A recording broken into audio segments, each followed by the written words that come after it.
인사하겠습니다. 요새 눈으로 인사 잘합니다. 우리가 익숙해져가지고. 한 주간 잘 지내셨습니까? 건강하세요. 인사하겠습니다. 자, 오늘은 로마서 강의로는 이제 35번째 시간인데요. 오늘은 하나님의 택하심의 은혜에 대해서 좀 말씀을 증거하려고 합니다. 택하심의 은혜. 여러분들은 구원 받으셨죠? 어떻게 구원 받으셨어요? 구원은 어떻게 해서 구원 받아요? 여러분 저 좋은 일 많이 해서 구원 받았습니까? 헌금 많이 내서 구원 받았어요? 봉사 많이 해서 구원 받았어요? 그래서 구원 받았다 그러면 이단이 되는 거예요. 어떻게 구원 받았어요? 예수 그리스도를 믿음으로 구원 받았죠. 믿음으로. 예수 그리스도를 어떻게 믿게 됐어요? 지난번 공부하는 거 복습하는 거예요. 어떻게 믿게 됐어요? 누군가 나에게 찾아와서 예수님에 대해서 복음에 대해서 이야기해 주셨죠. 그죠? 이야기해 줘서 그걸 복음을 들음으로 내가 구원을 받게 됐죠. 그런데 그 복음을 들을 때 어떻게 보면 참 인간적으로는 도저히 말도 안 되는 얘기죠. 예? 아니 저 2000년 전에 십자가에서 33살, 4살쯤 된 한 젊은이가, 유대인 젊은이가 죽었는데 그 젊은이가 3일 만에 갑자기 하나님의 능력으로 부활을 했고 그분이 온 인류를 구원하기 위한 하나님의 아들의 메시아다. 예수 믿으면 구원받습니다. 천국과 지옥이 있습니다. 예수 믿으면 천국 갑니다. 이 말을 듣고 여러분 그걸 어떻게 믿게 됐어요? 도대체 이성으로는 믿을 수 없는 얘기인데 이게 어떻게 믿게 됐어요? 하나님께서 여러분의 마음을 새롭게 해주셨기 때문에, 마음을 열어주셨기 때문에. 그 얘기를 듣고 아무도 믿을 사람 없습니다. 인간은. 그러나 하나님이 열어주셨기 때문에, 마음을 새롭게 하셨기 때문에 그 복음을 들을 때 믿게 된 거예요. 그러니까 믿은 게 그냥 우연히 믿게 된 게 아니에요, 여러분. 예? 여러분이 뭔가 남의 말을 잘 믿어서 믿게 된 게 아니에요. 사람은 절대로 그 복음을 믿을 수 없습니다. 말도 안 되는 얘기이기 때문에. 죽은 자가 어떻게 살아나? 믿을 수가 없어요. 그런데 하나님께서 그 복음을 들을 때 여러분의 마음을, 완악해진 마음을 열어주셨기 때문에요. 그래서 믿을 수 있었던 거예요. 어떤 사람은 안 믿잖아요. 더 많은 사람들은 안 믿잖아요. 근데 여러분은 믿게 됐어요. 이게 하나님의 은혜예요. 왜 믿게 됐느냐? 거기에 중요한 의미가 있습니다. 바로 여러분들은 하나님이 택하신 백성이기 때문에 믿게 된 거예요. 할렐루야. 하나님의 택하신 백성이기 때문에 복음을 들을 때 하나님께서 여러분 마음속에 들어가셔서 여러분 마음을 열어주시고 들리게 하시고 깨닫게 하시고 믿게 하신 거예요. 이게 간단하게 말하면은 내가 믿음으로 구원받는다 그렇게 얘기할 수 있지만은 그 믿음이 뭐냐를 더 깊이 들어가면은 그 믿음은 나의 믿음이 아닌 거지. 물론 내가 믿는 행위를 내 의지적인 결단도 얘기를 할 수 있겠지만은 더 깊이 들어가면은 그 믿음의 근본적인 원인은 누구예요? 하나님이세요. 하나님이 여러분을 사랑하셨기 때문에 여러분을 택해 주신 줄로 믿습니다. 난 제가 저를 잘 알기 때문에 도대체 믿을 수 없는 이걸 내가 어느 순간에 어떻게 믿게 됐지? 그리고 이것을 위해서 내가 평생 헌신하겠다고 목사가 됐지? 알 수 없는 일이에요. 그런데 신학을 공부하면서 알게 됐어요. 그때 내가 이걸 믿을 수 있게 해주신 분이 하나님이구나. 하나님이 창세전부터 나를 택하셔서 이걸 믿게 해주셨구나. 그래서 내가 믿게 된 거구나. 이렇게 신학을 공부하게 되면, 성경을 공부하게 되면은 내가 믿음으로 구원받은 것에 대한 하나님의 놀라운 그 숨겨져 있는 나타나지 않은 섭리와 은혜를 알게 됩니다. 그래서 더 감사하게 되고 더 하나님을 사랑하게 되고 더 헌신하게 돼요. 그러니까 여러분의 믿음이 좀 이제 이렇게 좀 물에서 찰랑찰랑거리는 그 정도 믿음이 아니라 하나님의 은혜에 깊이 들어가서 하나님의 사랑을 깨닫는 믿음이 되기를 주의 이름으로 축복합니다. 이건 좀 이따 또 자세히 살펴볼 거예요. 그래서 오늘은 하나님의 이 선택하심의 은혜에 대해서 3가지 정도를 공부하려고 합니다. 3가지 정도. 로마서는 좀 교리적이고 이런 부분들이 많이 나와요. 그래서 다른 성경에 비해서는 좀 어떻게 해요? 좀 딱딱하다 이렇게 할 수가 있겠죠. 그런데 하나님 뭐라 그랬어요? 어린 아이들은 뭐를 먹어요? 부드러운 우유 먹고 빵 먹고 부드러운 거 먹지만 어른들이 그런 것만 먹어서 영양 보충이 안 돼요. 어른들은 뭘 먹을 수 있어야 된다 그랬어요. 이제 딱딱한 음식도 먹어야 되고 고기를 씹어 먹을 수 있어야 된다 그랬어요. 고기가 바로 뭐예요? 이런 이제 신학적인 거예요. 하나님 깊은 진리의 말씀. 이런 말씀이 이제 깨달아지고 확신이 돼야지만 어떠한 풍파에도 흔들리지가 않습니다. 예? 그냥 가볍게 그냥 맨날 하나님 나 복 주세요. 그냥 하나님 나 사랑해 주세요. 그 정도 신앙에 머물러 있는 사람은 바람만 불어도 그냥 휘청. 햇빛만 좀 내리쬐도 그냥 뜨거워. 신앙생활 제대로 할 수가 없어요. 온상에서 자란 화초 같아. 예? 여러분들은 이제 진리의 말씀에 굳건히 서서 어떠한 풍랑에도 어떠한 무더운 햇빛에도 쓰러지지 않는, 흔들리지 않는 뿌리가 깊은 믿음의 사람들이 되기를 바랍니다. 자, 세 가지를 우리가 공부를 해야 됩니다. 택하심은 굉장히 기독교 교리 중에서 신비예요, 신비. 하나님의 택하심. 너무 신비롭고 우리가 다 이해할 수 없는 부분입니다. 좀 이따 이제 그 부분에서 한번 살펴볼 거예요. 그래서 세 가지인데, 첫째, 하나님은 택하신 백성들이 하나님 나라의 축복에 참여할 때까지, 그러니까 우리가 말하는 말로 천국에 갈 때까지 끝까지 지켜주신다. 이거를 이제 성도의 견인, 우리 장로교에서 믿는 5대 교리 중에 하나가 견인교리라죠. 견인교리. 예? 견인이고. 두 번째는 우리가 하나님의 택함을 받고 이렇게 구원을 받아서 이 시간에 나와서 예배 드릴 수 있는 것은 전적인 하나님의 은혜다. 예? 내가 다른 사람보다 도덕적으로 우월했기 때문에 하나님이 나를 택해 준 게 아니에요. 하나님 나를 일방적으로 사랑하시고 전적으로 택해 주신 거예요. 전적인 하나님의 은혜예요. 그걸 깨달을 수 있어야 돼요, 우리가. 세 번째는 하나님의 택하심을 받은 사람들, 이렇게 하나님의 은혜로 택하심을 받은 사람들은 이제 자기 멋대로 살면 안 되고 하나님을 기쁘시게 하는 삶을 살아야 됩니다. 하나님을 기쁘시게 하는 삶. 그러니까 평생 하나님을 섬기는 삶을 살아야 돼요. 이 세 가지가 이제 택함, 이 은혜로 택함을 받은 교리에 아주 중요한 것인데, 오늘 이제 하나하나 말씀을 통해서 공부해 보겠습니다. 말씀을. 이 교리는 인간의 머리에서 나온 게 아닙니다, 여러분. 하나님의 말씀에서 나온 거예요. 요즘 그 자유주의 신학자들이 신학을 이야기하면서 전부 지 머릿속에서 나온 거예요. 머릿속에서 나온, 이성에서 나온 거. 예? 이성에서 나온 거, 인간의 머릿속에서 나온 걸 우리가 어떻게 진리라고 믿어요? 그런 건 여러분 믿지 마세요. 하나님의 말씀만이 진리예요. 그래서 내가 이제까지 들었고 알고 있던 것들을, 그런 것들이 진짜 진리인가는 말씀을 통해서 확인할 수 있어야 돼요. 아셨죠?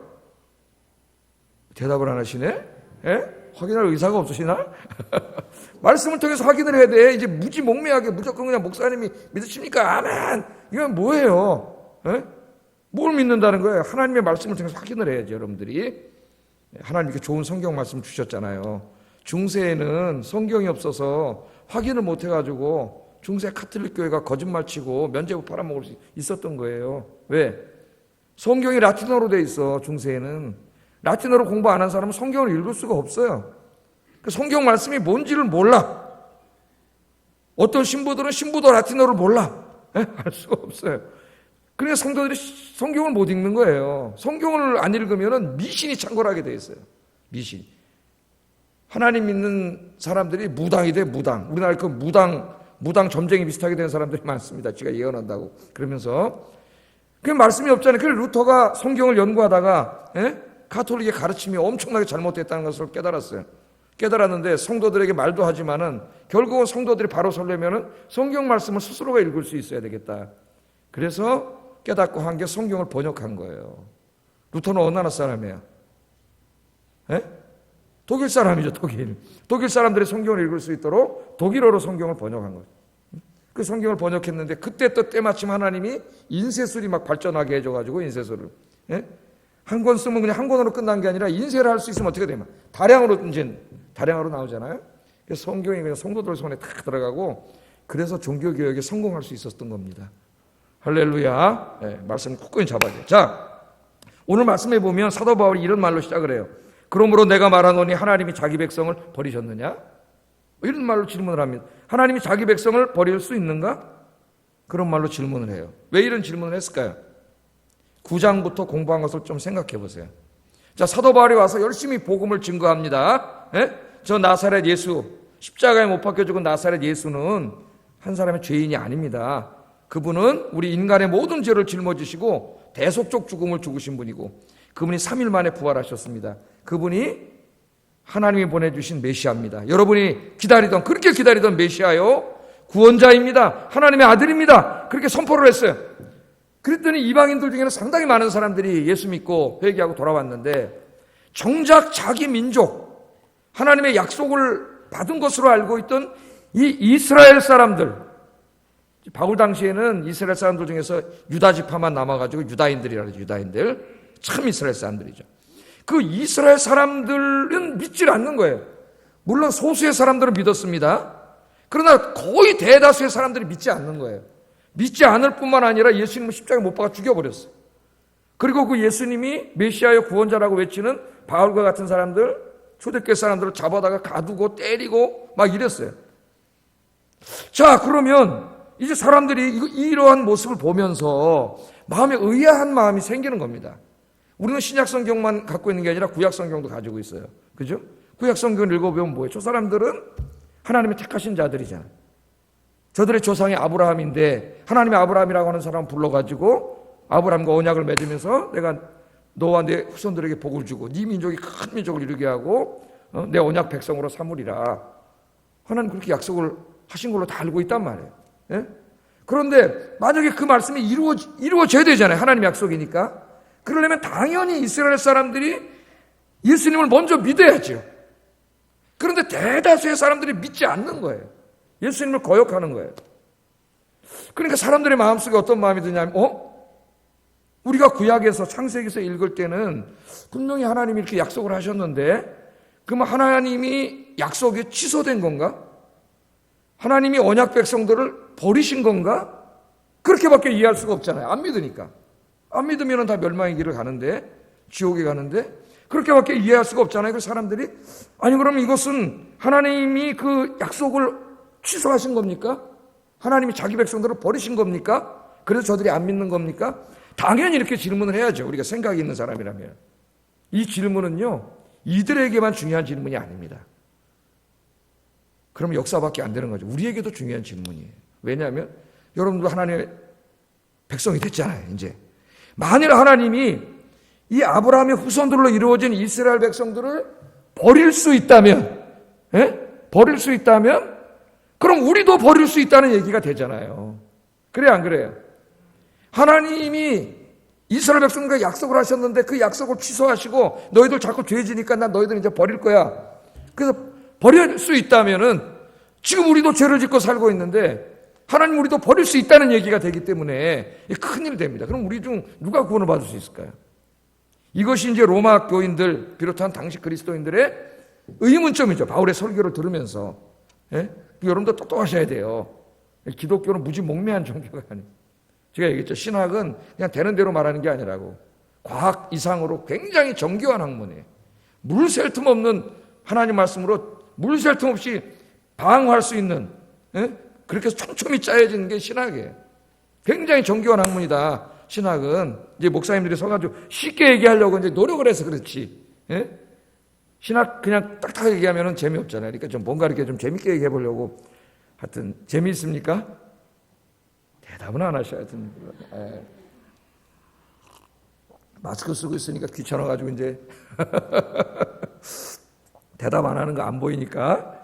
자, 그런 문제가 발생하기 때문에 굉장히 중요해요. 그럼 하나님이 택해놓고 여러분 택해서 구원받은 백성으로 만들어서 지금 예배드리고 있지만 여러분 자꾸 죄 지면 언젠가 하나님이 아예 안 되겠다. 그리고 그냥 구원을 취소해버리고 버릴 수 있다는 얘기가 되기 때문에 이 사람들이 특별히 로마 교인들의 마음속에 있는 거죠. 저 아브라함의 후손들은 이스라엘 사람들을 버릴 수 있다면 우리도 버릴 수 있는 거 아닌가. 바울이 거기에 대해서 대답을 해야 됩니다. 하나님이 아시니까 바울을 통해서 여기 대답을 해야 돼요. 안 그러면 불안해. 항상 내가 천국 갈 수 있을까 지옥 갈까? 예수 믿다 나중에 예수님 부인하고 지옥 가면 어떡하지? 이 항상 불안해. 그래서 오늘 이제 거기에 대해서 가르쳐 주시는 거예요. 내가 말하노니 하나님이 자기 백성을 버리셨느냐? 저들이 안 믿는 걸 보니까 그런 게 버렸다는 의미냐? 뭐라 그래요? 그럴 수 없느니라. 사도 바울은 부정할 때 굉장히 강한 부정을 해요. 그럴 수 없다. 그럴 수 없다. 그 말은 뭐예요? 하나님이 자기 백성을 버릴 수 없다. 불가능성이죠. 있다 없다니. 불가능성이에요. 버릴 수 없다. 다시 말하면 절대로 버리지 않는다. 할렐루야. 그래서 여러분이 구원받을 수 있는 거예요. 절대로 하나님이 버리지 않는다. 사람들이 물어요. 알겠는데, 선생님 말씀은 알겠는데, 그럼 저 사람들은 뭡니까, 지금? 저 이스라엘 사람 다 안 믿잖아요, 지금. 그럼 하나님 버렸으니까 안 믿는 거지. 어떻게 안 믿고 있습니까? 그렇게 또 물어보는 거예요.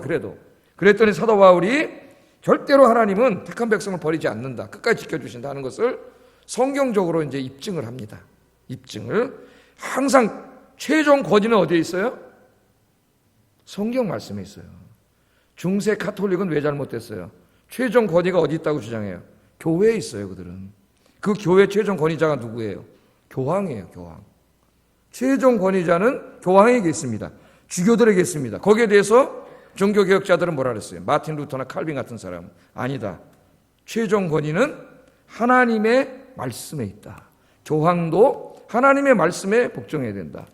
인간에게 있는 게 아니에요. 최종 권위는 하나님 말씀에 있는, 최종 권위는 차창모 목사의 설교에 있는 게 아니고 최종 권위는 하나님의 말씀에 있습니다. 성도들이 똑똑해야 돼요. 말씀. 우리 목사님이 말씀대로 설교하나? 그 분별할 수가 있어야 돼. 예? 어떤 다른 사람의 설교를 듣는데 이 사람이 정말 말씀대로 설교하나? 이런 분별할 수가 있어야 돼요. 안 그러면 이단에 빠지게 돼요. 저게 진짜인지 아닌지 알 수가 없잖아요. 자, 그래서 증거를 대는데 첫째, 사도 바울이 어떤 증거를 대냐면은 자기 자신을 증거로 내세워요. 하나님은 택하신 백성을 절대 버리지 않는다. 그 증거가 나다, 그 말이에요. 나다. 이거 얼마나 복된 말입니까, 여러분? 예? 하나님이 살아계십니다.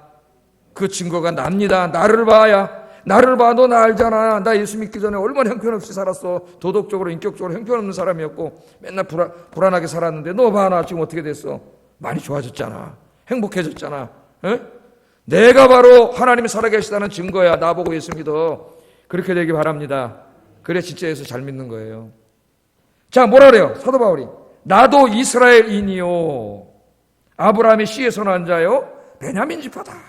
그렇게 말하잖아요. 이스라엘 사람 버린 게 아니야. 아브라함의 자손을 버린 게 아니야.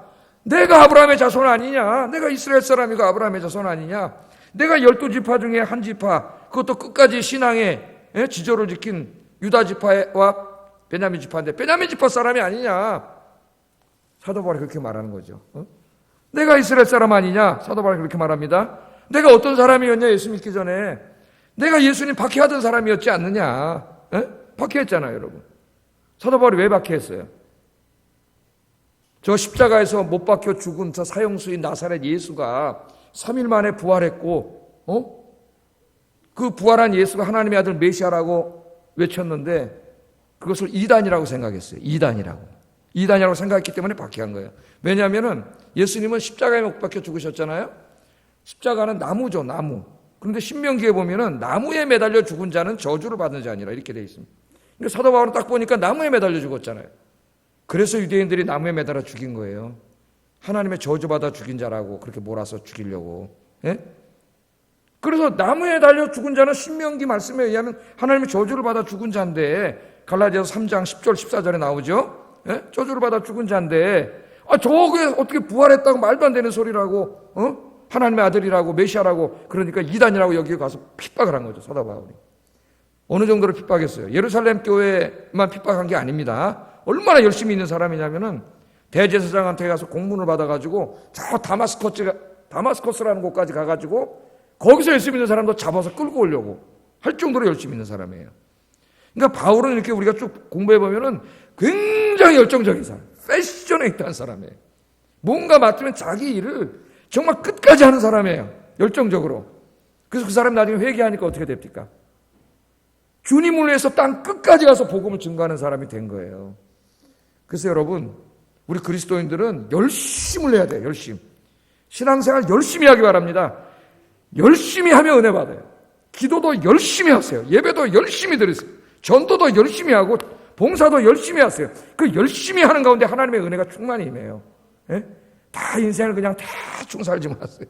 예? 대충 하지 말고 열심히 하시기 바랍니다. 예. 그래서 예수 믿는 사람 잡으려고 가는 중에 부활하신 예수님이 찾아오셨잖아요. 그죠?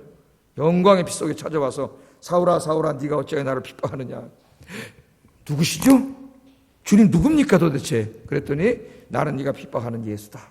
거기서 부활하신 예수님을 만나게 되고 깨달았어요.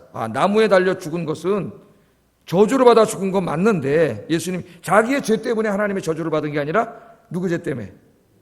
내 죄 때문에 예수님이 저주를 받아 죽으신 거구나. 인류의 죄를 대신 짊어지시고 저주를 받아 죽으신 거구나. 사도 바울이 거기서 그걸 깨닫는 것이죠. 아, 정말 저 나사렛 예수가 부활해서 지금 내 앞에 나타났구나. 이분이 하나님의 아들 메시아구나. 거기서 바울이 깨닫고 예수 믿게 된 거예요. 그리고 남은 인생은 다 주님을 위해서 다 바친 거죠. 그리고 마지막에는 이제 순교하죠. 바울이 순교하는 거는 지금 수요일 날 공부하고 있습니다. 디모데 후서를 강의하고 있는데 거기서 이제 바울이 곧 순교할 거예요. 마지막 서신인데. 자, 사도 바울이 지금 이 얘기라는 게 나를 뭐라는 거예요, 나를. 나 같은 놈, 예수 믿기 전에는 완전히 하나님 앞에 버림받은 자죠. 망종이죠. 교회를 핍박했으니까. 예수는 핍박하던 자인데 부활하신 주님이 내 인생에 찾아오셨다는 거예요. 찾아오셨다는. 나를 구원하셨다는 거예요. 그러니까 뭘 말하고자 하는 거예요, 지금. 하나님이 택하신 백성은 하나님 무슨 수단을 써서라도 반드시 구원하신다. 할렐루야. 하나님 구원하신다는 거예요. 찾아오셔서 자기를 구원하셨다는 거예요. 그리고 끝까지 자기를 지켜주신다는 거예요. 하나님 나라 갈 때까지. 그게 바로 내가 증인이다. 사도 바울이 그렇게 이야기를 하고 있습니다. 그래서 여러분이 구원받은 것은 하나님이 창세전에 아주 신비해요. 너무너무 신비로운 일이에요. 저도 잘 몰라요. 성경은 그렇게 얘기하고 있어요. 창세전에 여러분을 택하시고, 그래서 때가 됐을 때 여러분을 부르시고, 어떤 사람을 보내주셔서 복음을 듣게 하시고, 복음을 들을 때에 여러분을 믿게 하시고, 여러분이 믿을 때에 여러분의 죄를 사하시고, 칭의, 의롭다 칭해 주셔서 하나님의 백성을 삼아주신 줄로 믿습니다. 그리고 예수 좀 믿다가 또 어느 날 꼴까닥해서 예수 안 믿고 세상으로 가는 게 아니라 끝까지 하나님 나라 갈 때까지 여러분을 지켜주시는 줄로 믿습니다. 이 믿음이 없으면 신앙생활을 할 수가 없어요. 그런데 이제 조금 교단마다 좀 달라요. 가톨릭에서는 구원에서 탈락할 수 있다고 가르칩니다. 구원에서 탈락할 수 있다. 가톨릭은 언제 칭의가 이루어지느냐도 좀 달라요, 우리하고. 여러분은 언제 칭의가 이루어졌어요? 믿을 때라고 했잖아. 그것도 모르면 어떻게 해, 예수님. 믿을 때, 예수님 믿을 때 칭의가 이루어졌잖아요. 죄사함 받고. 죄사함 받았다는 의미, 속죄와 칭의는 같은 말이라 그랬잖아요, 제가. 죄사함을 받았기 때문에 의롭게 된 거예요. 이게 같은 말이에요. 하나는 소극적으로 말한 거, 하나는 적극적으로 말한 거예요. 이 구분을 잘 못하는 사람이 있어요. 속죄와 칭의는 같은 거예요. 여러분이 믿을 때 칭의가 이루어졌잖아요. 죄사함 받고 칭의가 이루어졌죠. 가톨릭은 아니에요. 가톨릭은 세례를 받을 때 칭의가 이루어진다고 가르쳐요. 세례가 굉장히 중요합니다. 그래서 세례를 받을 때 하나님이 예수 그리스도의 의를 그 사람에게 세례를 주는데 같이 주는 거예요. 주입시킨다 그래요. 주입. 세례를 주는. 그래서 칭의가 이루어진다고 생각해요. 굉장히 중요하죠. 그런데 그 칭의는 우리 장로교에서는 어떻게 가르쳐요? 주님 오실 때까지 주님 지켜주시죠. 칭의를 잃어버리면 구원받지 못하니까 의롭게 지켜주시는데 가톨릭은 그렇지 않아요. 가톨릭은 여기서 또 달라요. 그 칭의를 잃어버릴 수 있다고 가르칩니다. 잃어버릴 수 있어요. 어떻게 하면 잃어버리냐면은 대죄를 졌을 때. 대죄가 뭐냐면 살인을 했다거나 간음을 했다거나 이런 하나님 앞에 큰 죄를 졌을 때는 그 속죄를 잃어버려요. 속죄를 잃어버리면 구원을 받을 수가 없어요. 다시 옛날 상태로 돌아가 버리는 거예요. 그래서 가톨릭에서 만든 것 중에 하나가 뭐냐면 이제 고해성사. 고해성사를 하죠. 고해성사는 뭐예요? 신부 앞에 가서 자기가 지은 죄를 이야기하는 거예요. 근데 고해성사는 어떻게 이루어져 있냐면은 제일 먼저는 자, 내가 간음죄를 저질렀다. 그러면 어떻게 해요? 하나님 앞에 먼저 그게 죄라는 걸 깨달아야 돼, 본인이. 깨닫고 하나님 앞에 회개해요. 그러나 그걸로 되지 않습니다. 가톨릭은. 그걸 용서받지 못해요. 어떻게 돼요? 신부에게 찾아가서 고해를 해야 돼요. 내가 이런 간음죄를 졌습니다. 그렇게 얘기를 해야 됩니다. 얘기를 하면 신부가 그 얘기를 다 듣고 어떻게 해요? 내가 너의 죄를 사하노라. 그래야 사해지는 거예요. 물론 여기서 신부는 자기가 사한다는 건 아닙니다. 누가 예수님을 대신해서 말하는 거예요. 내가 예수님을 대신해서 신부가 내가 너의 죄를 사하노라. 자, 그렇게 되는 거예요. 그러나 그것으로 또 끝나는 게 아니에요. 그것으로 끝나지 한 가지가 더 있습니다. 보석을 해야 돼. 보석을. 그게 뭐냐면은 그 죄의 경중에 따라서 신부가 보석을 하도록 해요. 죄값을 치르도록 해요. 그래서 좀 죄가 경중하면은 당신은 3일 동안 금식기도 하시오. 이럴 수도 있고. 아니면 어디 가서 한 달 동안 봉사하시오. 이럴 수도 있어요. 근데 여기서 종교개혁가들이 고해성사를 다 비난한 게 아닙니다. 신부에게 가서 죄를 고백하고 신부가 내가 너의 죄로 사하노라, 거기까지는 비난하지 않았어요. 왜냐하면 신부가 자기가 한 게 아니라 예수님을 대신해서 말한 것이기 때문에 거기까지는 얘기하지 않았어요. 그럼 뭐에 대해서 비난했냐면 그 다음에 있을 보석 행위가, 죄값을 치르던 그 행위가 이 사람의 죄를 용서해 준다고 하는, 칭의를 회복시켜 준다고 하는 여기를 비판한 거죠. 왜냐하면 우리의 죄를 사할 수 있는 것은 예수 그리스도의 보혈밖에 없어요. 그런데 이것은 뭐 자기가 어떤 그 죄값을 치름으로 그게 공로가 돼갖고 죄를 사한다고 가르치니까 여기서 칼빈과 루터가 말도 안 되는 소리다, 그것은 예수님의 십자가의 대속 사건을 부인하는 일이다, 그래서 비난한 거예요. 그러니까 우리가 생각을 해도 우리 교회는 은혜가 중요한데 은혜를 너무 은혜하다 보니까 죄를 너무 가볍게 여겨요. 죄를. 가톨릭은 어떻게 해요? 죄 지면 자기가 하나님 앞에 회개해야 되고, 신부를 찾아가서 쉬운 일일까요? 자기가 지은 죄를 그대로 얘기해야 됩니다, 다. 그래서 신부가 내가 너의 죄를 사하노라, 뭐 보석은 아니라 할지라도, 그러니까 그 죄에 대해서 굉장히 죄를 진 사람을 심각하게 생각하고 회개를 철저히 하게 되는데, 개신교는 은혜는 맞는데 이걸 잘못 받아들여가지고 죄를 아무렇지도 않게 생각해요. 죄를 짓고도 그냥 뭐 아무렇지도 않아요, 죄송합니다, 뭐 그냥 그 정도면 끝인 걸로 생각해요. 그게 잘못된 거죠. 사실은 이 장로교 안에서도 엄격한 이 재판이 있습니다. 재판이. 징계 절차가 있어요. 징계 절차가. 예? 이 단어가 갑자기 생각해. 맨날 쓰던 단어. 이 징계가 있어요. 그 죄를 지면은 그 교회 당회에서 불러가지고 그 죄에 대해서 다 듣고, 죄에 따라서 이게 원래는 이게 징벌을 하게 돼 있어요. 뭐 견책, 수창 금지, 너무 심한 죄는 출교입니다. 교회 쫓겨나게 돼 있어요. 예? 이래야 되는데 그 반드시 권징이라 하지, 권징. 권징을 하게 되는데 목사님들이 저부터도 권징을 잘 안 해요. 권징을 안 해. 예? 그러다 보니까 심각한 죄를 짓고도 있다가 나중에 밝혀지면 자기가 창피해서 교회를 나가게 되는데, 권징을 해야 교인들이 알게 되고 또 그런 죄를 안 짓게 되는데, 이 사람이 나간 다음에는 거짓말하고 딴 얘기를 하고 바깥에 나가서 그런 폐해가 생기더라고요. 보니까. 그러나 이 죄를 너무나 가볍게 여겨요. 가볍게 여겨요. 자, 문제는 가톨릭은 구원에서 탈락할 수 있다는 거예요. 그런 후에도 계속 죄를 지면은 그 사람 구원에서 탈락합니다. 예? 그래서 어떤 사람이 교회에 이렇게 와서 예배는 드렸는데 저 사람 말하고 행동하는 걸 보니까 저 도저히 믿는다고 할 수가 없어. 그런 사람들 있잖아요. 예? 또 지옥 갔다 그러기는 조금 또, 그래도 교회 다녔는데, 그러니까 그 중간에 뭘 하나 만들어 놨어요. 연옥이 있다고 연옥을 만들었죠. 연옥이 있어서 그런 사람들은 다 연옥으로 간다는 거예요. 연옥에 가서 뭐 해요? 디스플린 하는 거예요. 거기 가서는 죄에 대해서 그 죄값을 치르고 훈련받고 회개하고 막 그래가지고, 예? 몇 년 만에 천국을 갈지도 몰라요. 1000년 만에 갈 수도 있고 10,000년 만에 갈 수도 있고, 거기 간다고 그래. 거기 간다고. 그 면죄부는 뭐예요? 어떻게 한 거예요? 면죄부는 교회 건물 지으려고 중세에 그러다 보니까 헌금이 부족하니까, 야, 니네 부모들이 다 지금 저 연옥에 가 있는데 거기서 고생하고 있는데 헌금 많이 내면 어떻게 된다고요? 연옥에 있다가 어디로 가? 그 영혼이 천국으로 샥 이사 간다. 예? 그 나중에 더 타락한 신부들은 헌금의 액수에 따라서 100년 만에 갈게 뭐 그냥 1시간 만에 간다 그러고 막 이런 식으로 얘기를 해가지고 면죄부를 팔아먹은 거예요. 성경은 없고 그 당시에. 예? 그 교회가 타락한 거야. 교회가 타락한 거예요. 여러분, 한 번 구원받은 사람이 구원에서 탈락할 수 있다고 한다면 어떤 문제가 생깁니까? 하나님의 구원이 완전하지 않다는 문제가 생겨요. 하나님은 전능하신 분이고 완전하신 분인데, 하나님 너는 내 백성이야. 그래서 하나님 우리를 구원해 주셨어요. 하나님 구원하신 다음에 요한계시록에 보면은 그 이마에다가 하나님의 이름과 어린 양의 이름을 써주셨다 그랬습니다.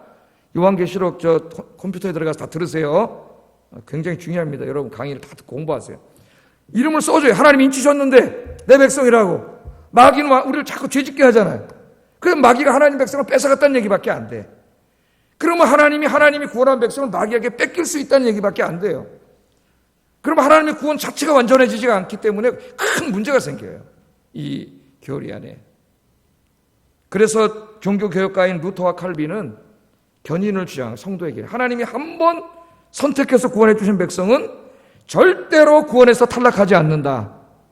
할렐루야. 그런데 중요한 거는 이 신학이, 견인이라고 하는 이 장로교의 핵심 신학이 그 두 사람의 머릿속에서 나온 게 아니고 성경에서 나온 거예요. 성경. 예? 이 교리는 성경에서 나와야 합니다. 인간의 머리에서 나오면 안 돼요. 자, 그러면 성경을 한번 보겠어요. 성경이 뭘 가르치는지. 요한복음 6장 39절 40절. 예수님이 이렇게 말씀하셨어요. 시작. 마지막 날에 다시 살리는 이것이니라. 내 아버지의 뜻은 아들을 보고 믿는 자마다 영생을 얻는 이것이니 마지막 날에 내가 이를 다시 살리리라 하시니라. 아멘. 칼빈과 루터 같은 사람은 성경을 많이 읽는 사람이에요. 예? 성경을 보세요. 뭐라 그랬어요? 예수님이 나를 보내신 이가 누굽니까? 예수님 보내신 분이 하나님이시죠. 하나님 뜻이 뭐예요? 예수님에게 주신 자, 예수 믿고 구원받은 자죠. 그 사람 어떻게 한다고요? 한 사람도 잃어버리지 아니하고 마지막 날에 다 구원하는 게 하나님의 뜻이다. 어떻게 한다고요? 한 사람도 잃어버리지 않아. 여러분 한 사람 한 사람은 굉장히 중요한 사람이에요. 하나님 앞에. 예? 여러분을 하찮게 생각하지 마세요. 여러분 한 사람 한 사람을 구원하시기 위해서 우리 하나님은 외아들을 십자가에 못 박아 죽게 하신 분이에요. 그러니까 나 한 사람 한 사람은 하나님이 너무나 소중하게 여기시는 분이야. 한 사람도 하나님 잃어버리지 않아요. 아멘도 안 해. 그래도 아멘도. 아멘은 저 돈 많이 버세요 그럼 아멘 하는 게 아니라 이럴 때 아멘이 나와야 돼.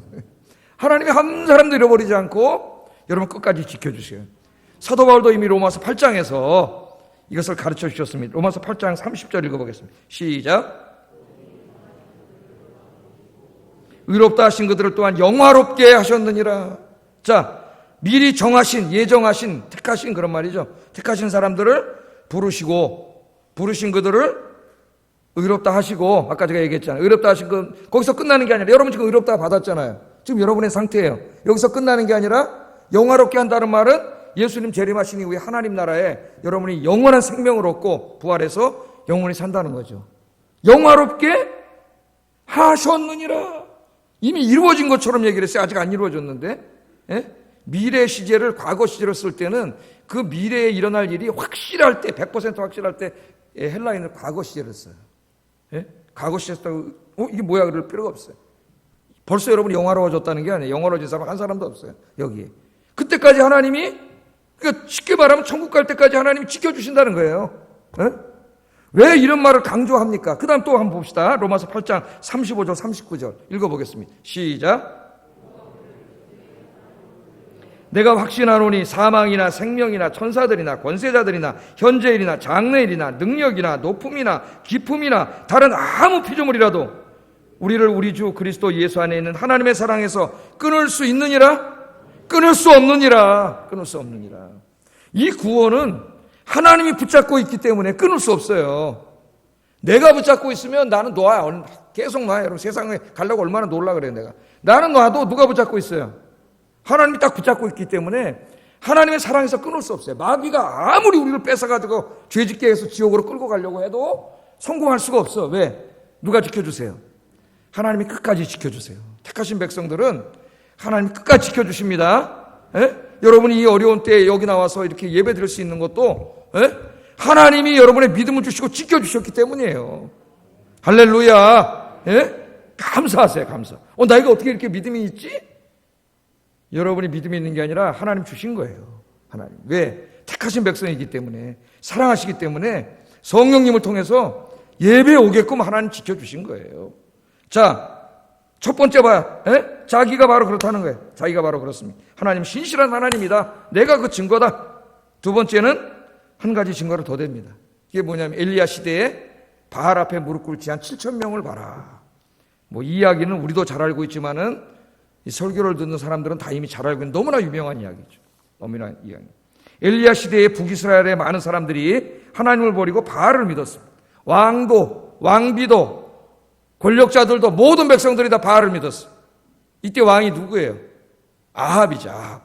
왕비는 이세벨입니다. 이세벨은 이스라엘 사람이 아니에요.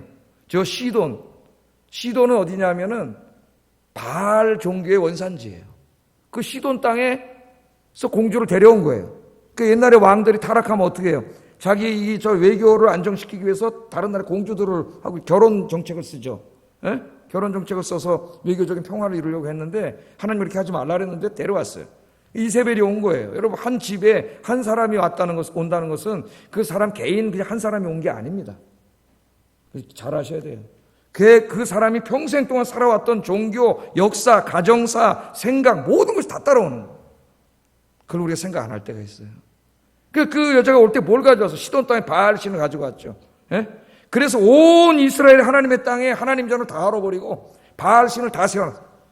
그리고 하나님 앞에 예배 못 드리게 하려고 선지자들을 잡아다가 수백 명을 죽여버렸어요. 다. 예? 하나님의 제단은 다 헐어버렸어요. 그리고 이스라엘 사람들에게 뭐라고 거짓말해요? 바알이 바로 풍요, 농사 잘 짓게, 비도 내려주고 풍요를 주고 다산, 자식도 많이 낳게 해주고 바알을 믿고 바알 앞에 가서 예배드리면 바알이 그렇게 해준다. 그랬더니 많은 사람들이 그 핍박과 이 유혹에 빠져가지고 하나님 버리고 바알을 다 믿게 됐습니다. 그때 엘리야가 너무 힘들어가지고 하나님 이제 다 바알 믿고 나만 남았네요. 그때 하나님이 아니라 그러잖아요. 2절 5절 한번 읽어볼까요? 2절 5절 시작.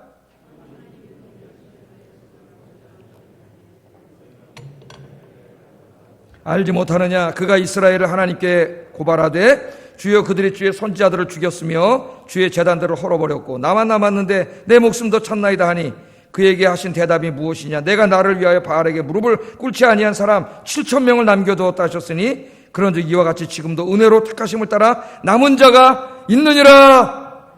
아멘. 나 혼자 남았습니다. 우리 그럴 때가 참 많아요. 근데 하나님이 아니라는 거예요. 그 와중에도 선지자들을 수백 명 잡아다 죽이는 공포 분위기 속에서도 많은 사람들이 바알을 믿어야 돈 많이 벌고 농사 잘 되고 애도 많이 낳고 잘 산다. 그래서 다 바알을 믿고 있는 그 중에서도 그 핍박에 굴하지 않고 그 유혹에 넘어가지 않고 끝까지 믿음을 지키고 하나님께만 예배드린 사람들 7,000명이 있느니라. 7,000명이 있느니라. 그렇게 이야기를 하고 있습니다. 뭘 말하는 거예요? 지금 사도 바울이. 북이스라엘 시대에 엘리야 시대에 많은 이스라엘 사람들이 있었지만 이 전체가 다 하나님의 백성이 아니라는 거예요. 누구만 하나님의 백성이에요? 바알 앞에 무릎 꿇지 아니한 7,000명의 사람들만 하나님이 택하신 하나님의 백성들이다. 그 말이에요. 백성들이다. 그러므로 나머지 사람들이 하나님을 안 믿었다고 해서 아브라함의 약속이 취소되거나 폐지된 게 아니라는 거죠. 왜? 하나님의 백성은 7,000명밖에 없는 거예요. 여기에 이제 이 택하심의 놀라운 은혜가 남는 거죠. 그 7,000명만 하나님이 구원해 주신 거다. 지켜주신 거다. 어떻게 지켜주셨어요? 믿음을 주심으로 지켜주시는 거예요. 하나님이. 믿음을 주심으로. 환난과 핍박이 일어나고 선지자들 잡아다 죽이고 예루살렘에 못 가도록 국경을 봉쇄하고 막 그래서 교회 못 가게 하는 거죠. 교회, 지금으로 말하면 교회 가지 마시오. 교회 못 가게 했지만 어떻게 한 거예요? 이 사람들이. 하나님이 믿음을 주신 거예요. 담대한 믿음을 주신 거예요. 하나님을 신뢰하는 믿음을 주신 거예요. 그래서 핍박에 너무 굴하지 않아요. 굴복하지 않은 거예요. 또 바알을 믿어야 농사 잘 되고 애도 많이 낳고 집안이 잘 되고 번성한다. 그렇게 유혹을 했지만은 이 사람들에게는 돈보다 하나님을 더 사랑하는 믿음을 주신 거예요. 믿음을 주셨기 때문에 승리한 겁니다. 택하신 백성들에게 하나님이 믿음을 주심으로 이기게 하시고 지켜주신 거예요. 그러니까 순교도 제가 늘 말하지만 나 지금 어떻게 순교하지? 순교 상황이 벌어지면 아무도 못할 것 같아요. 그러나 순교도 내 힘으로 하는 게 아니에요. 누가 순교할 믿음을 주세요? 하나님이 주시는 거예요. 하나님 순교할 믿음을 주셔야 순교하는 거예요. 택하신 백성들은 순교할 자리에 가면 다 순교합니다. 왜? 하나님이 그때 하나님의 살아계신가 부활과 영생과 천국에 대한 확실한 믿음을 주시기 때문에 그래서 그 사람들 순교할 수 있는 거예요. 응? 다 하나님 믿음을 주심으로 승리하게 하시고 이 어려운 가운데도 여러분이 이곳에 와서 예배드릴 수 있는 것은 예배드릴 때 하나님이 지켜주신다고 하는 확신과 믿음을 주셨기 때문에 여러분이 여기 와서 예배드릴 수 있는 겁니다. 예배드리는 게 가벼운 일이 아니에요. 그냥 여러분 용기 내서 온 게 아니에요. 하나님의 은혜, 하나님의 은혜. 하나님 믿음을 주셨기 때문에 여기 올 수 있는 거예요. 그래서 하나님은 택하신 백성들을 한 번도 한 사람도 잃어버리지 않고 끝까지 지켜주신다. 사도 바울이 오늘 이 두 가지 예를 통해서 그렇게 이야기를 하고요. 5절을 한번 읽어보세요. 5절만 다시 한번 읽어보면 그런즉 이와 같이 지금도 은혜로 택하심을 따라 남은 자가 있느니라. 그러니까 바울이 자기 시대죠. 지금도 있어. 다 믿는 것 같지 아니야. 유대인들 중에도 택함을 받은 사람은 다 믿고 있어. 12사람도 그렇고 예루살렘 교회 성도들도 그렇고 지금도 있고 또 앞으로 미래에도 다 다 이스라엘 사람들이 안 믿는 게 아니고 믿는 사람들이 있을 거야. 있어. 택함을 받은 사람들은 다 믿어. 그런 말입니다. 지금 21세기에 이스라엘 사람들 중에서 예수 믿는 사람이 한 3% 정도 된다 그래요. 3%. 선교학을 연구하는 사람들이 이스라엘 사람들을 전도하려고 지금 미국에서 공부하다 보니까 유대인들 중에 신학을 하는 사람이 있는데 유대인 얘기잖아요. 굉장히 관심이 있어요. 성경을 우리가 대하는 거 비교가 안 돼요. 왜? 자기들 이야기로 봤기 때문에 정말 진지하게 읽고 진지하게 물어봐요. 이게 어떻게 이루어질 건지 진지하게 물어봐요. 3%인데 마지막 때 유대인들이 어떻게 되느냐? 다음 주에 이제 또 공부하게 될 거니까 이제 기대하세요. 개봉박두입니다. 개봉박두. 예? 유대인들이 어떻게 되고 유대인들이 어떻게 되는 걸 볼 때 우리는 주님 오실 날이 정말 가까웠구나 이제 알 수 있는 일이 되니까 기대를 하고 계세요. 성경에 다 이야기하고 있어요. 이단 소리 들으면 안 되고 하나님 말씀 들어야 돼요. 자, 그래서 이제 지금도 있고 마지막에도 있다. 그러므로 결론은 7절이에요. 7절 읽어보겠습니다. 성경 보기 읽어보세요. 시작. 그런즉 어떠하냐? 이스라엘이 구하는 그것을 얻지 못하고 오직 택함을 입은 자가 얻었고 그 남은 자들은 우둔하여졌느니라. 그러니까 이스라엘이라고 하는 민족 전체가 하나님의 백성이 아니라는 거야. 결론은. 예? 누구만 그 가운데서 하나님의 택함을 받은 사람들, 엘리야 시대에는 그 7,000명이고 지금은 예수 믿고 교회 다니는 사람들, 그 사람들만 하나님의 백성이기 때문에 하나님의 약속은 취소된 게 아니다. 니네가 잘못 생각하고 있는 거다. 민족 전체가 아니다. 그렇게 말하면서 나를 봐도 엘리야 시대의 7,000명을 봐도 지금 예수 믿는 사람들을 봐도 하나님은 택하신 백성들을 끝까지 지켜주신다. 반드시 구원하시고 끝까지 지켜주신다. 그러니까 염려하지 말라. 할렐루야.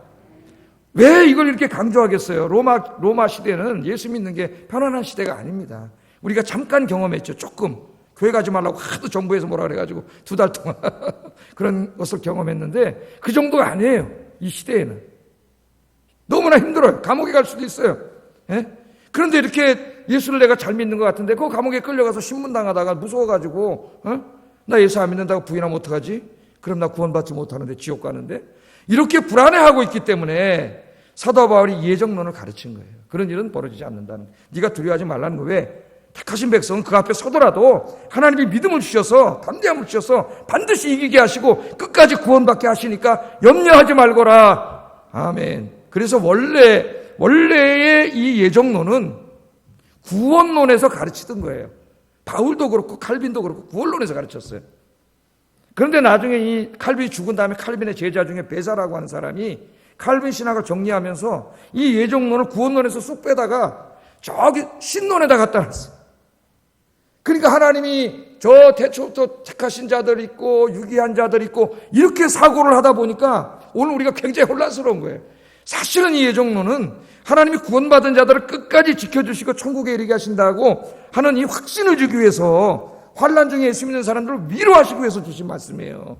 그러니까 예정론은 이렇게 사용을 해야지 저 태초에 하나님 읽기 시작하면은 시험 들어요.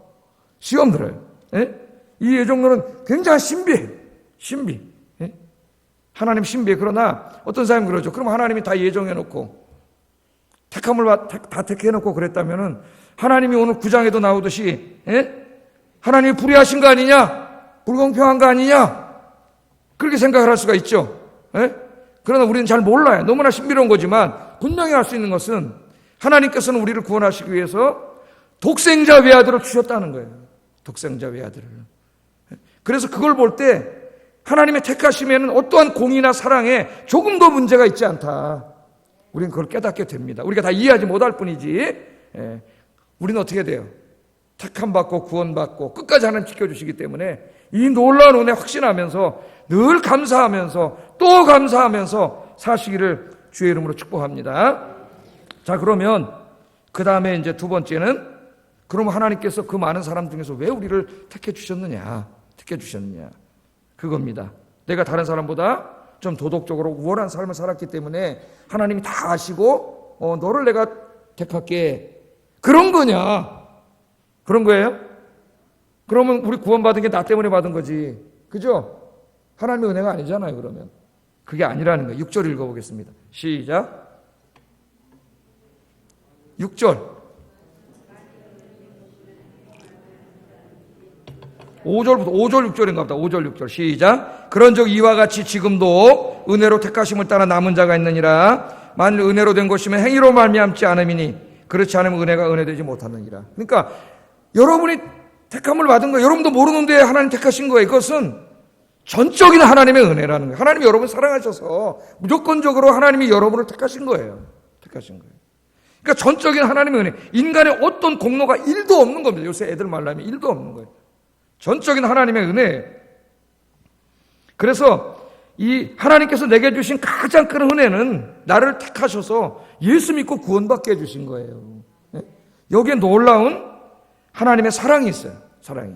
그러니까 우리가 이 깊은 신학을 모르면은 나 예수 믿고 구원받았네. 그냥 그 정도에만 한 말. 정말 깊은 감사가 없어요.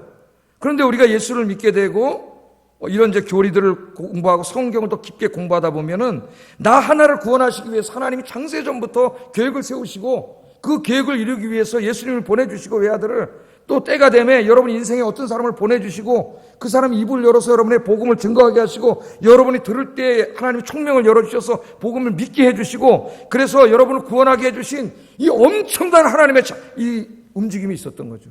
하나님의 사랑이. 우리가 신학을 공부하면 공부할수록 성경을 깊이 공부하면 공부할수록 우리는 하나님의 사랑이 얼마나 큰가 그걸 깨닫게 돼요. 그래서 사도 바울이 에베소 교회에 편지 보내면서 기도를 했죠. 예수님의 사랑, 그 사랑의 넓이와 길이와 높이를 너희가 알기를 원한다. 알기를 원한다 그랬어요. 나 예수 믿고 구원받아서 그 정도가 아니라 나 하나를 구원해 주시기 위해서 하나님이 창세 전부터 일하셨고 또 여러분 앞으로 언제인지 모르지만 마지막 세상 끝날까지 나를 지켜주시니까 창세 전부터 끝날까지 나 하나를 위해서 하나님이 모든 일을 하셨다고 하는 거예요. 그래서 여러분이 구원받고 오늘 예배 드릴 수 있는 겁니다. 할렐루야. 그러니까 오늘 여기 시점에서 저 창세전의 나를 선택했고 언제인지 모르지만 저 세상 끝날까지 나를 지켜주실 거야. 그렇게 생각하면은 우리는 창세전과 종말을 알 수가 없어요. 시험에 들어요. 항상 지금으로부터 시작해야 돼. 하나님 나를 택해 주셔서 예수 믿고 구원받게 하셨다. 내가 구원받았다. 감사하다. 여기서부터 시작을 하시고 그래서 이제 저 예정론을 배우고 저 종말론을 배우면 이 모든 것에 대한 심오한 하나님의 뜻을 깨닫게 돼요. 그래서 여러분 정말 신앙이 제가 아까 서두에 말했잖아요. 깊어져야 된다고. 에스겔에 나오는 것처럼 물이 맨 처음에 성전에 물이 들어오니까 발목이 차가지고 발목 신앙이 있어요. 맨날 촐랑촐랑 소리만 요란해. 시끄럽게 떠들어 믿으면 좋은 것 같은데 바람만 불어도 휘청휘청거리는 믿음이에요. 그 물이 어떻게 돼요? 계속 들어와서 나중에는 키를 넘겨가지고 완전히 그 물은 성령을 말하죠. 거기서 그 물에 푹 잠기잖아요. 은혜에 푹 잠기는 사람은 아무리 바람이 불어도 요동하지 않습니다. 그래서 믿음의 자이언트가 돼야 돼. 이 세상이 너무 힘들어요. 그러지 말고 그 세상이 아무리 힘들어도 그 세상에서 흔들리지 않는 진짜 그런 신앙이 되면은 여러분 세상 흔들리지 않는 행복한 사람이 돼요. 세상을 탓하지 마시고 여러분 믿음 연약함을 탓하시고 늘 주님 앞에 기도해서 이런 강한 사람이 되기를 주의 이름으로 축복합니다. 여러분 내가 택함을 받고 예수 믿은 것은 전적으로 이와 같은 하나님이 하신 일이에요. 하나님이. 우리 인간은요. 인간 스스로의 지혜와 지식으로는 하나님을 도저히 알 수 없습니다. 하나님을 알 수 없어요. 7절 다시 한번 읽어보겠습니다. 시작.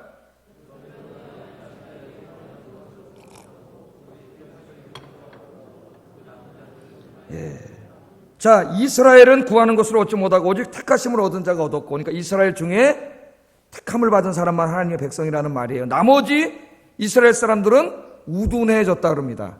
우둔해졌기 때문에, 우둔하기 때문에 하나님 믿지 않고 바알을 믿은 거예요. 지금도 마찬가지예요. 사람들이 여기 우둔하다는 말은 완악해졌다, 마음이 완고해졌다, 그렇게도 번역할 수 있겠습니다. 영어 성경은 대부분 그렇게 번역을 한 것 같아요. 완고해졌다 그런 의미도 있는데, 그러나 그 말보다는 장님이 됐다는 말이에요. 장님 못 보는 거죠. 마땅히 봐야 될 것을 보지 못하는 거예요. 그 다음에 또 이해력을 잃었다는 말이에요. 완전히 마땅히 알아야 될 걸 알지 못한다는 거예요. 그러니까 인간이 타락한 다음에 사탄이 역사해가지고 우리의 총명을 어둡게 했어요. 영적인 눈과 귀를 어둡게 했기 때문에 하나님을 보지 못하고 하나님 말씀 듣지 못해. 알지 못해. 그렇게 만들어놨어요. 그래서 인간은 이 자연 상태, 죄진 상태에서는 절대로 하나님을 알 수가 없습니다. 절대로. 물론 로마서 1장에서 얘기하고 있는 것처럼 하나님이 창조하신 창조물 세상을 보고 이걸 만든 어떤 그런 분이 있을 수는 있겠다, 이 정도까지는 우리가 생각할 수 있다 그랬죠, 바울이. 그러나 그분이 야훼 하나님, 창조자 하나님이고 외아들을 보내주신 우리 구원의 하나님이라는 사실은 알 수가 없어요. 왜? 우둔해졌기 때문에. 그래서 고린도전서 1장 21절에 아주 중요한 말을 합니다. 읽어보겠습니다. 시작. 아멘. 이 세상이 자기 지혜로는 하나님을 알지 못하기 때문에 그 다음 말씀은 하나님이 전도에 미련한 곳으로 사람들을 구원한다 그랬어요. 이 세상이 자기 지식과 지혜로는 하나님을 알지 못합니다.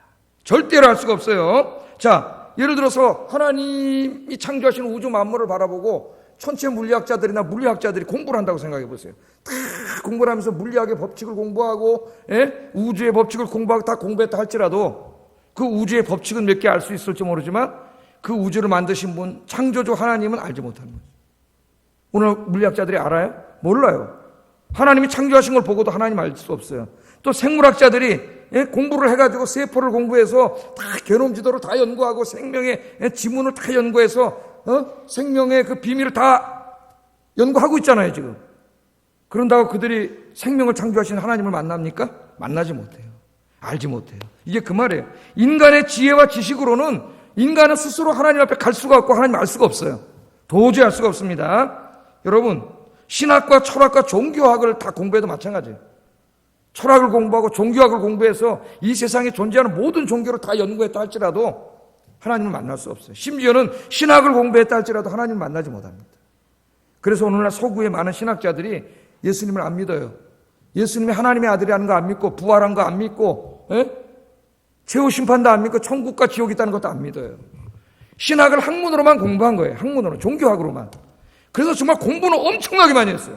방대한 저술들을 막 써대는데 그렇게 많이 성경을 연구하고 읽어도 성경 안에서 살아계신 하나님을 알지 못해요.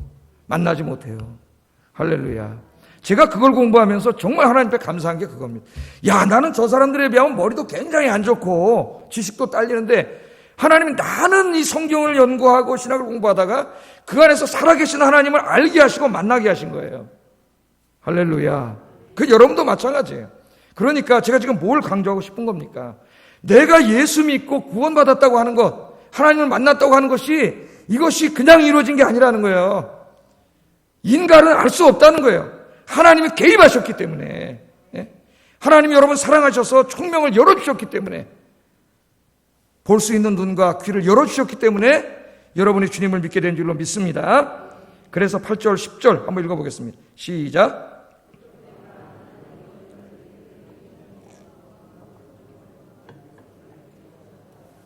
왜 저들이 안 믿어요? 혼미한 심령과 보지 못할 눈과 듣지 못할 귀를 가졌기 때문이에요. 근데 잘못 읽으면 하나님이 주셨다고 읽힙니다. 오늘 성경이. 하나님이 그렇게 주실 리가 없죠. 우리의 눈을 어둡게 하고 귀를 어둡게 하고 총명이 어둡게 해서 하나님을 알지 못하게 한 자는 사탄이에요. 인간이 죄짓고 타락한 다음에 사탄이 그렇게 만든 겁니다. 사탄이 만든 상태예요. 오늘 이 말씀은 하나님이 그렇게 하셨다는 게 아니라 사탄이 그렇게 만들어 놓은 인간, 타락한 인간의 상태를 하나님 그냥 내버려 두셨다는 거예요. 내버려 두셨어요. 그러니까 하나님의 은혜가 개입하지 않으면 우리는 절대로 하나님을 만날 수 없어요. 예수 믿을 수 없어요. 전 제가 예수 믿는 게 기적이라고 생각해요. 기적이 아니라 은혜죠. 제가 늘 말하지만은 아니 다 죽여서 불태워갖고 죄로 다 우리 어머님 아버님 다 한 줌에 죄로 해서 없어졌는데 아니 어떻게 이 죄를 하나님 다시 살려가지고 이 몸이 아니라 이제는 예수님의 부활의 영광스러운 몸과 같은 몸으로 다시 부활시켜가지고 이 세상도 다 새롭게 창조하신 다음에 이 세상에서 영원히 살게 영원히 죽지 않고 이게 무슨 애들 동화책도 아니고 신화도 아니고 신화하면 그냥 재밌게 읽겠는데 이거 어떻게 믿어? 근데 믿어지고 확신이 생긴단 말이죠. 내가 이해할 수 없는 거예요. 하나님이 개입하지 않고는 절대로 이게 이루어지지 않아요. 그러니까 여러분이 예수 믿은 거는 절대적인 하나님의 은혜예요. 하나님의. 이 80억 명의 사람 70억인지 80억인지 중에서 하나님 여러분 사랑하셔가지고 여러분 찾아오셔서 마음의 문을 열지 않았다면 우리는 절대로 믿을 수가 없어요. 그래서 여러분 예수 믿고 오늘 예배드린다는 이 자체가 하나님이 무진장 여러분을 사랑하신다는 증거입니다.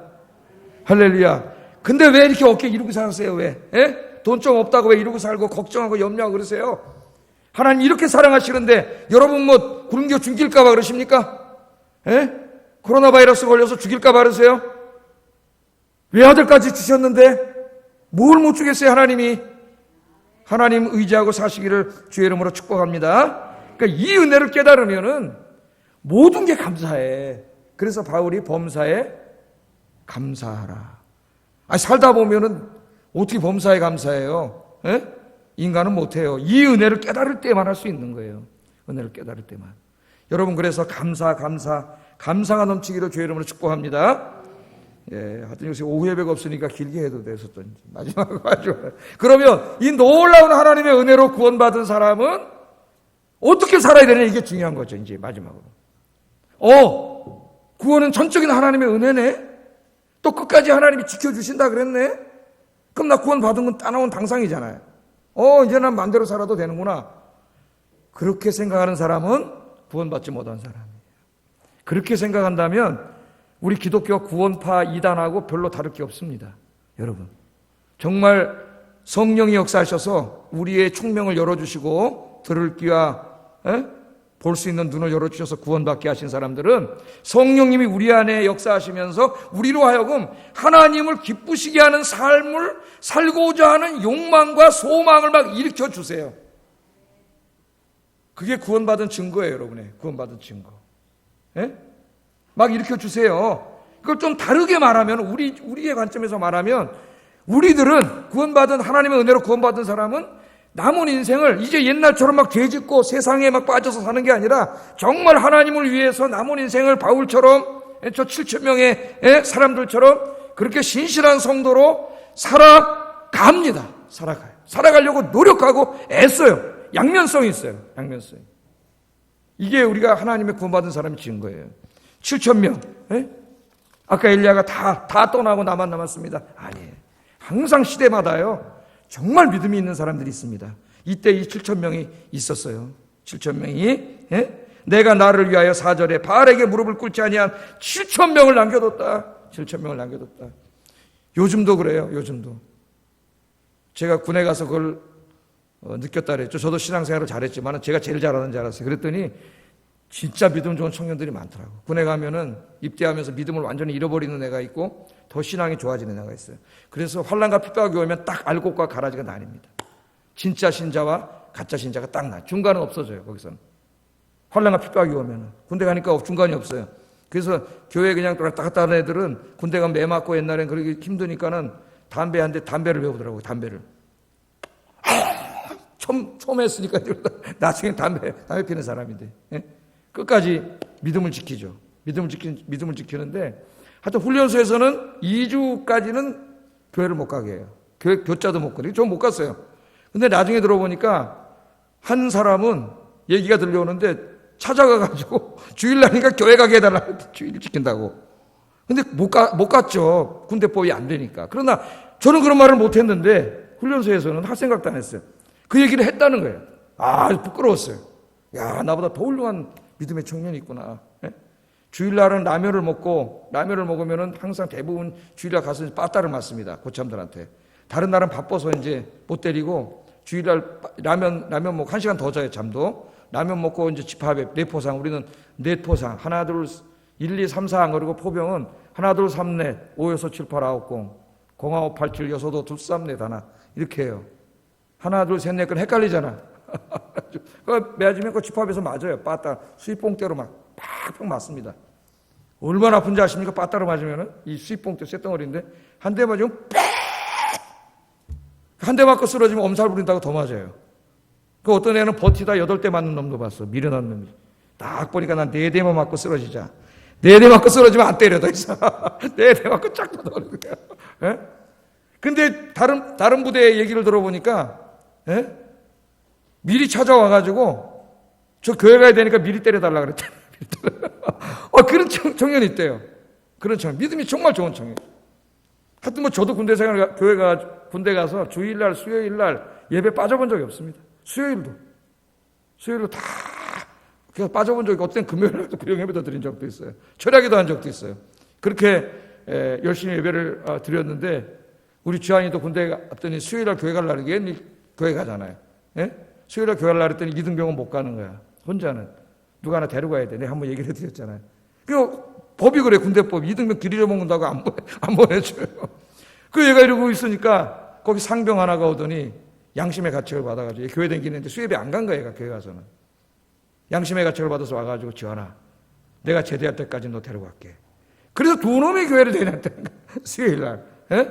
야, 그냥 믿음 좋은 애들이 이렇게 많은 거예요. 이게 다 지금 엉망진창인 것 같아도 여러분 오늘 와서 예배 드리신 여러분 하나님 기뻐하시는 줄로 믿습니다. 시대마다요 믿음의 사람들이 있어요. 믿음의 사람들. 저 프랑스에 다 락다운해서 막아놔가지고 났어도 카톨릭 교황청이 문 닫으라 그래도 그 노트르담 성당에 불나서 다 타버렸잖아요. 거기에 보니까 몇십 명이 몇백 명인가 모여가지고 그 부활절날 예배를 드리는 사람들이 있더라고요. 제가 지난번에 조지아라는 나라 얘기했잖아요. 정부에서 못하게 하니까 교회 총대 주교가 찾아가서 우리는 못한다. 정부의 명령 못 따른다. 우리는 부활절날 예배 드린다. 예배 드렸다 그랬잖아요.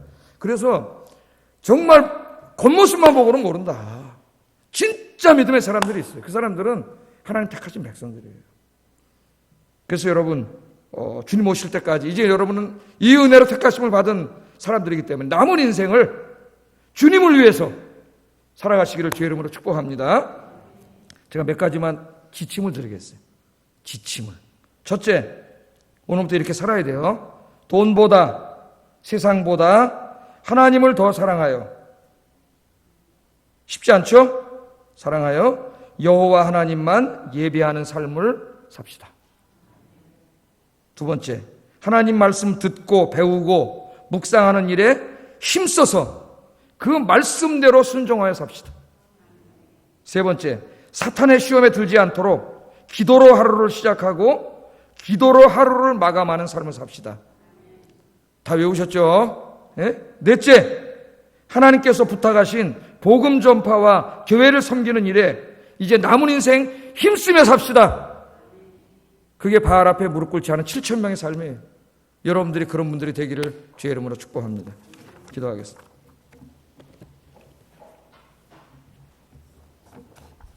말씀을 생각하면서 기도하겠습니다.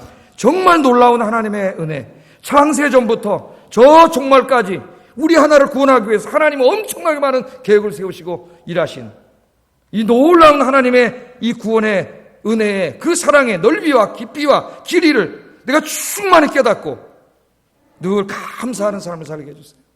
감사. 두 번째, 택하신 백성들을 하나님이 끝까지 붙잡아 주심을 알고 불안해하지 말고 하나님 확신하면서 하나님만 의지하고 살게 해주세요.